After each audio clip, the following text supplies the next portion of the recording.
안녕하세요. 현실적인 삶의 팁을 전해드리는 리얼정신이 김진선입니다. 오늘부터는 오랜만이죠? 아이 교육에 대해서 여러분들께 정보를 전해드리려고 해요. 그래서 첫 번째 시간은 어, 학교 공부란 무엇인가를 주제로 잡았어요. 이것을 주제로 잡은 이유는 우리가 아이 교육에 관심이 많은데, 아이 공부죠. 이 공부의 정체가 무엇인지를 잘 모르기 때문에 사실 좀 혼란스러운 부분이 많이 있거든요. 그래서 학교 공부의 정체가 무엇인지 알면 반대로 어떻게 대비해야 되는지, 어떻게 아이를 공부를 시켜야 하는지, 교육을 시켜야 하는지 감을 잡을 수가 있잖아요. 그래서 일단 기본 개념부터 먼저 잡고 가는 시간을 가져보도록 할게요. 학교 공부란 과연 무엇일까요? 질문이 너무 추상적이죠. 만약 그러면 한번 바꿔볼게요. 공부를 잘하는 건 어떤 걸 얘기하죠? 학교 공부를 잘하는 것. 그래서 바로 시험을 잘 보는 아이를 얘기해요. 제가 이 얘기를 왜 드리냐면 우리가 공부라고 생각을 하면 굉장히 범위가 넓어요. 뭐 교양, 뭐 문화적인 소양 이런 것부터 시작해서 정말 뭐 시험 좁은 범위로 시험까지. 그래서 많은 분들이 우왕좌왕하거든요. 뭐 예를 들면 초등학교 아이에게 뭐 중학교 과정을 먼저 공부를 시키면 그냥 좀 도움이 되지 않을까. 매일 꾸준히 복습시키는 그런 훈련을 기르면 언젠가 혼자서 공부할 수 있지 않을까. 공부를 잘하게 되지 않을까. 이렇게 생각을 하는데 범위를 좁히셔야 돼요. 자, 무슨 얘기냐면 시험을 잘 보는데 꾸준히 공부하는 게 꼭 필요할까? 한번 생각을 해보세요. 글쎄요, 그러지 않고 벼락치기만 해도 되는 아이들이 있지 않을까요? 그렇다면 시험에서 뭐 공부 습관이라든지 매일 복습이라든지 이런 것들은 사실은 꼭 필요한 게 아닐 수도 있단 말이에요. 왜냐하면 시험 전에 시험 범위를 다 외우기만 하면 되니까. 자, 여기에서 포인트는 시험 범위를 외운다는 거예요. 사실 공부는 별게 없어요. 배운 내용을 완전히 외우면 그 아이가 공부를 잘하게 되는 거예요. 왜? 시험에서 100점을 맞을 수가 있으니까. 근데 이 사실을 사실 어, 얘기하기는 쉽지 않아요. 특히 교육이나 뭐 이런 거를 얘기하시는 분들은 그거는 뭔가 좀 단순 암기 같거든요. 단순 암기라면 우리는 굉장히 부정적인 그런 이미지를 가지고 있죠. 하지만 이 암기가 없이 시험을 잘 본다는 것은 사실 저는 거의 불가능하다고 봐요. 제가 보기에는 물론 공부를 하는데 뭐 사고력, 창의력 이런 거 중요하다고 하죠. 하지만 시험을 잘 보려면 사실 사고력과 창의력은 큰 도움이 안 돼요. 왜냐? 우리가 만약 시험이라는 걸 본다면은 50분 주고 25문제 풀어라. 40분 주고 20문제 풀어라. 라고 하죠. 근데 뭐 어려운 문제 같은 경우에는 한 문제당 5분도 걸려요. 자, 한 문제당 기껏해서요 1, 2분, 뭐 1분 안에 다 풀어내야 돼요. 뭐 수학 문제 같은 경우에는 계산까지 다 해야 되죠. 여기에서 문제를 읽는 순간 그 답이든지 아니면은 그 해법이라든지 이런 게 당장 떠오르지 않으면, 즉 외우고 있지 않으면 사실 시험을 잘 보기 쉽지 않아요. 사고력과 창의력을 발휘할 시간이 없단 말이에요. 학교 선생님들도 이걸 굉장히 잘 알고 있어요. 그래서 사고력과 창의력을 요구하는 문제를 사실 출제하지 않습니다. 무슨 얘기냐면 사고력과 창의력 뭐 이런 것들이 물론 당연히 중요해요. 하지만 이거를 만약 시험으로 평가를 하려면 적어도 한 문제당 15분에서 30분 정도는 줘야 된다는 얘기예요. 그러니까 문제집에 없고 뭐 교과서에 없고 이런 정말 특출난 능력을 요하는 문제는 말이죠. 그리고 게다가 사실 문제를 출제하는 사람이 누구죠? 아인슈타인? 아니죠. 이런 분들이 문제를 내면 뭐 사고력과 창의력을 요구하는 문제를 낼 수도 있겠지만 담임 선생님입니다. 우리 학교 선생님. 학교 선생님이 특출난 사고력이나 창의력을 가지신 분이 아니라면 굳이 아이에게 이런 능력을 요구하는 문제를 낼 리가 없다는 거죠. 시험은 교과서, 노트, 그리고 문제집. 사실 이 세 가지 이 안에서 대부분 다 나와요. 만약 여기 이 범위를 벗어난다면 그거는 사실 모든 아이에게 다 어렵기 때문에, 그러니까 내 아이만 어려운 게 아니기 때문에 틀려도 큰 상관은 없어요. 그래서 저는 감히 말씀드리기에 시험은 암기하는 능력이 가장 중요하다고 생각합니다. 암기력.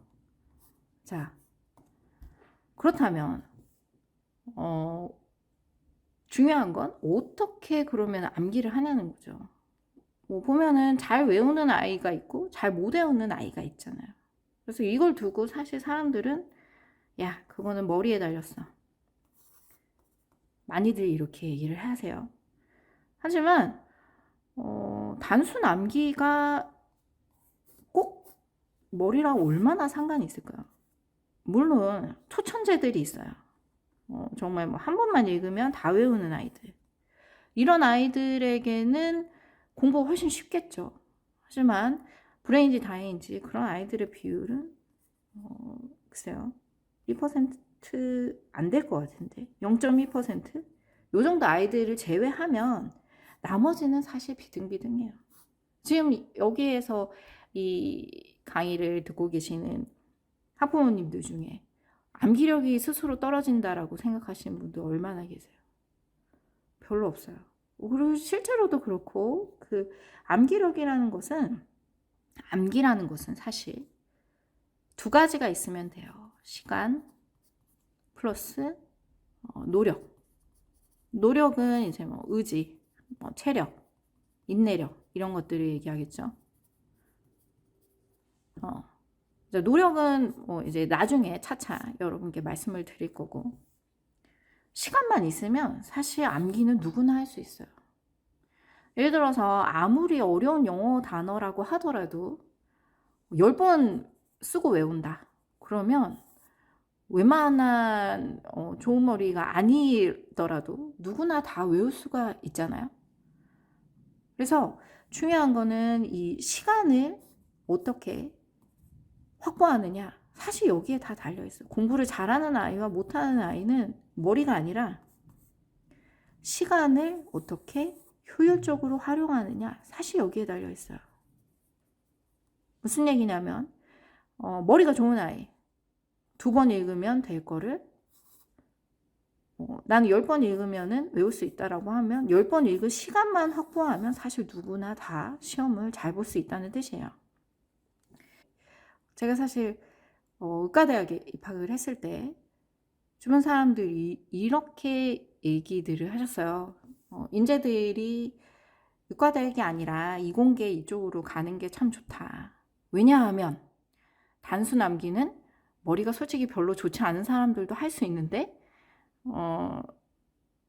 그런 곳에 이제 사람들이 몰리는 곳은 비합리적이다, 비효율적이다 이런 얘기를 많이 하시더라고요. 그래서 그 얘기를 들을 때마다 저를 칭찬하는 건지 어쩐 건지 알 수는 없는 일이었지만 제가 확실하게 알 수 있었던 것은 머리가 별로 좋지 않은 사람도 단순 암기는 잘할 수 있다. 학교 공부는 잘할 수 있다라는 게 사실 사람들의 생각이라는 거를 확실히 알 수 있었어요. 실제로도 제가 생각해도 그렇습니다. 자, 그러면 이 시간을 효율적으로 쓰는 거를 이제 우리가 생각을 해봐야 되는데 효율적으로 공부를 하는 건 과연 무엇인가? 보면 2가지가 있죠. 공부 방법에는 혼자 공부하는 법, 혼자서 책을 읽고 외우는 방법. 2번째는 강의를 듣는 방법이 있어요. 그래서 설명을 듣고 그 다음에 외우는 거죠. 자, 이 둘 중에 어느 게 더 효율적인 방법일까요? 사실 많은 분들이 이 강의가 효율적이라고 생각을 해요. 그래서 강남 사교육 이런 것들이 꼭 필요하다고 생각하죠. 근데 사실은 당연히 도움이 됩니다. 저도 학원을 다녔고, 만약 그 학원을 다니지 않았다면 훨씬 더 시간이 많이 걸렸거나 뭐 이런 경우가 있었어요. 예를 들어서 영어 같은 경우에 제가 해석을 하는 것보다 선생님이 설명해 주는 게 훨씬 더 정확하고 더 빠르고 그랬던 부분이 있죠. 뭐 수학도 사실 그런 면이 없지 않아 있었어요. 전 중학교 때부터 수학을 다녔는데 3년 내내 다녔어요. 영어는 6년 동안 다녔어요. 중학교 1학년 때부터 고등학교 3학년까지. 제가 그렇게 다녔던 이유는 특히 영어는 제가 해석을 제대로 했는지 알 수가 없더라고요. 그래서 누군가의 도움이 꼭 필요해서 저 혼자서 공부를 할 수가 없어가지고, 물론 뭐 매일같이 다닌 건 아니고 나중에 일주일에 한 번씩 이런 식으로 다니긴 했지만, 아니면은 뭐 언어 영역 같은 경우 문제 푸는 방법을 배우려고 한 1년 가까이 뭐 다녔던 적이 있고, 과학 같은 경우에 이제 화학 물리 이런 것들도 잠깐씩 다녔었어요. 하지만 이것 빼고는 그렇게 다른 시간에는 학원을 다니지 않았거든요. 근데 저는 사실 제 공부가 성공했던 비결의 하나가 학원을 덜 다녔기 때문이라고 생각하거든요. 왜냐면 외울 시간을 확보하려면 이 강의를 듣는 시간은 최대한 짧아야 돼요. 그렇기 때문에. 그리고 여러분들 지금 제가 이걸 설명하는데 몇 분이 지났지만 사실 이 내용을 만약 책으로 읽는다 이러면은 1, 2분 정도 읽으면 돼요. 그러니까 지금 제가 말씀드린 것보다 한 3, 4배 빨리 보실 수 있다는 거죠. 왜냐하면 눈으로 보는 거가 훨씬 더 정보가 빨리 들어와요. 설명으로 듣는 데는 여러분들 책을 오디오북으로 만약 듣는다고 생각해 보세요. 얼마나 오래 걸려요? 여러분이 혼자 읽는 게 훨씬 빠릅니다. 물론 처음에는 책을 읽는 게 비효율적으로 느껴질 수 있어요. 일단 무슨 내용인지 잘 파악도 안 되고 뭐가 중요한지도 잘 모르겠고 읽어도 머릿속에 거의 들어오지 않고 그리고 이해하는데 오래 걸리고 그럴 수 있어요. 하지만 아이의 뇌는 가장 중요한 그 어마어마한 능력이 있죠. 무슨 능력이냐? 자가 발전을 해요.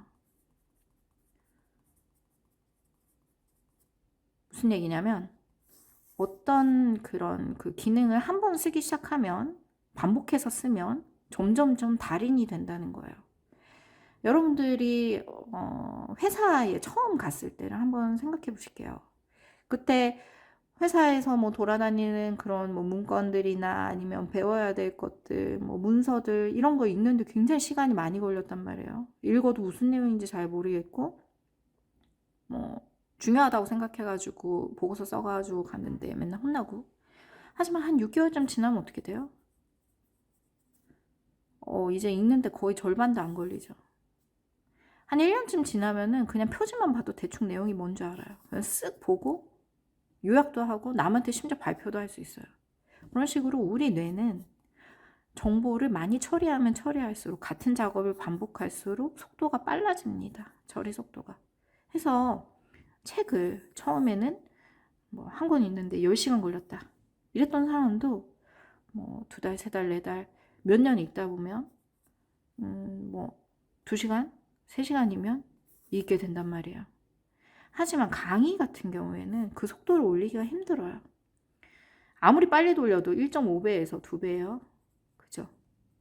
원래 책의 같은 내용을 강의로 설명하면은 한 3, 4배 걸리는데 이거는 여러 번 본다고 해도 시간이 너무 오래 걸립니다. 그래서 후반부로 가면 갈수록 강의를 듣고 외우는 이 방식은 효율성이 굉장히 떨어지게 됩니다. 그래서 결국에는 혼자 공부하는 거를 어렸을 때 배워야 돼요. 자, 근데 또 여기서 님은 혼자서 또 공부할 수 있겠지 라고 또 생각하실 수도 있어요. 머리 좋은 사람들은 당연히 그럴 수도 있나 보다 라고 하는데 뭐 좋아요. 그렇게 생각해 주시면 감사한데, 자, 혼자서 공부할 수 있는 것도 사실 누구나 할 수 있습니다. 그 방법과 혼자서 공부할 수 있는 그 기본 능력을 키우기만 한다면 사실 누구나 할 수 있어요. 기본기는 아마 다음 시간에 제가 말씀드리게 될 것 같은데, 먼저 여기서는 그럼 혼자 공부할 수 있는 방법부터 알려드릴게요. 사실 요거는 나중에 말씀드려야 되는데 오늘 1회니까 특집으로 그냥 보너스로 드릴게요. 자, 혼자 공부할 수 있는 방법은 아마 지금 코로나여서 특히나 집에서 혼자 공부해야 되는 친구들이 있을 것 같아가지고 말씀을 드리면 크게 두 가지가 있어요. 하나는 문제집을 활용하는 방법이 있어요. 그리고 두 번째는 여러 번 읽는 거예요.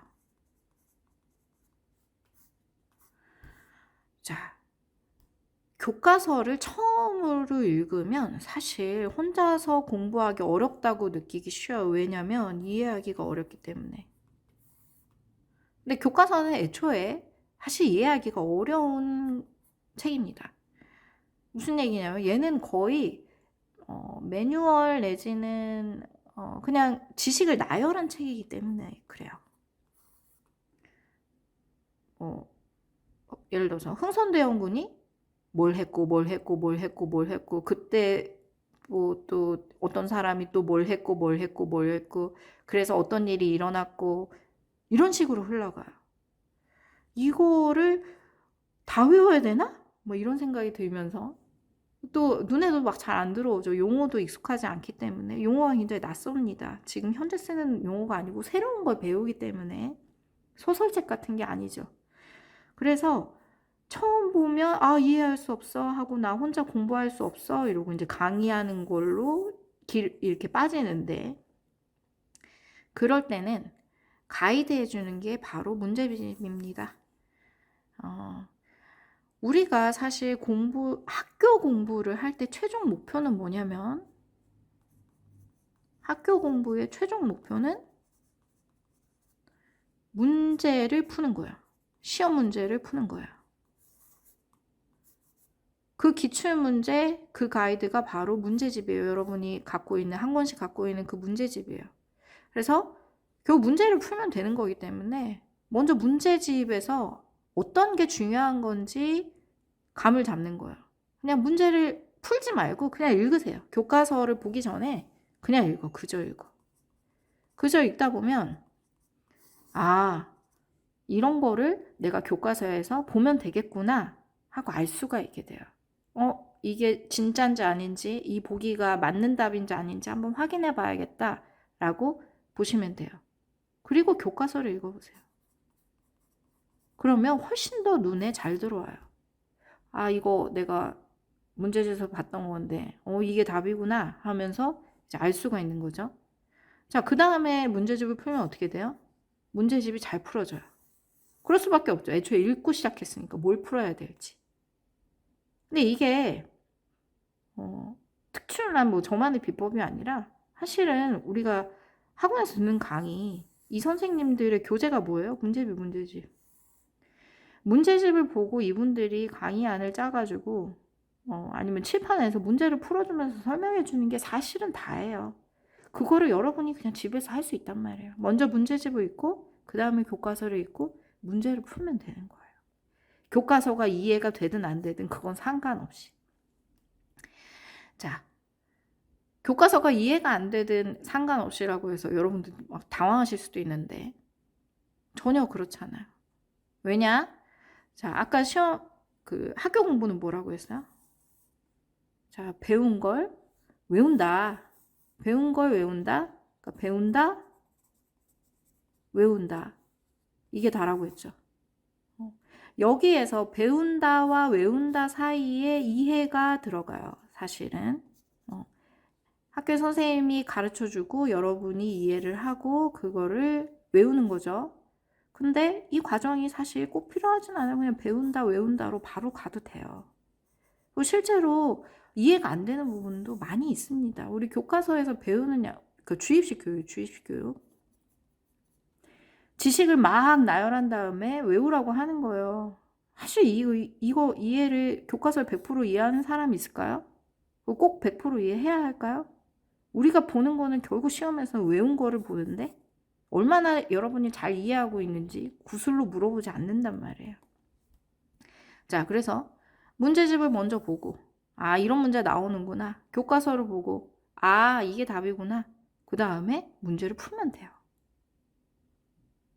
자, 두 번째. 이제 두 번째 방법으로 넘어갈게요. 두 번째는 여러 번 읽는 거예요, 교과서를. 교과서 잘 모르겠어요. 읽어도 모르겠어요. 하는 친구들이 있어요. 저희 아이도 그런데, 엄마, 나 이거 모르겠어. 달려와서 보면 제대로 안 읽었어요. 한 번도 제대로 안 읽었어요.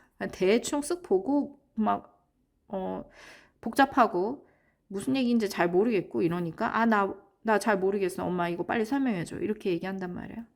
그럴 때는 두세 번 읽으면 돼요. 여러분들 신문 기사 보다가 이게 무슨 소리지? 하면 어떻게 해요? 다시 위로 올라가서 읽죠. 그렇게 하다 보면 한 두세 번 읽으면 아, 이 사람이 이 말 하려고 한 거구나 라고 알게 된단 말이에요. 여러 번 읽으면 웬만한 글은 다 알게 됩니다. 특히나 첫 번째 문제집을 먼저 봤던 사람이 한 번 읽으면 뭐 더 잘 들어오지만 한 번 읽고 안 되면 두세 번 읽으면 사실 돼요. 그리고 교과서는 저도 제 아이 교과서 뭐 초등 5학년 아이 교과서를 보면 오 깜짝 놀라요. 생각보다 글이 딱딱합니다. 저는 매일같이 그런 뭐 소설책이든지 그런 재밌는 책들을 읽는데 그리고 빨리 읽는 편인데 아이들 교과서는 어려워요. 보면 당황해요. 이게 무슨 말이지? 원래 교과서라는 게 그래요. 지식을 나열한 거기 때문에 눈에 잘 안 들어와요.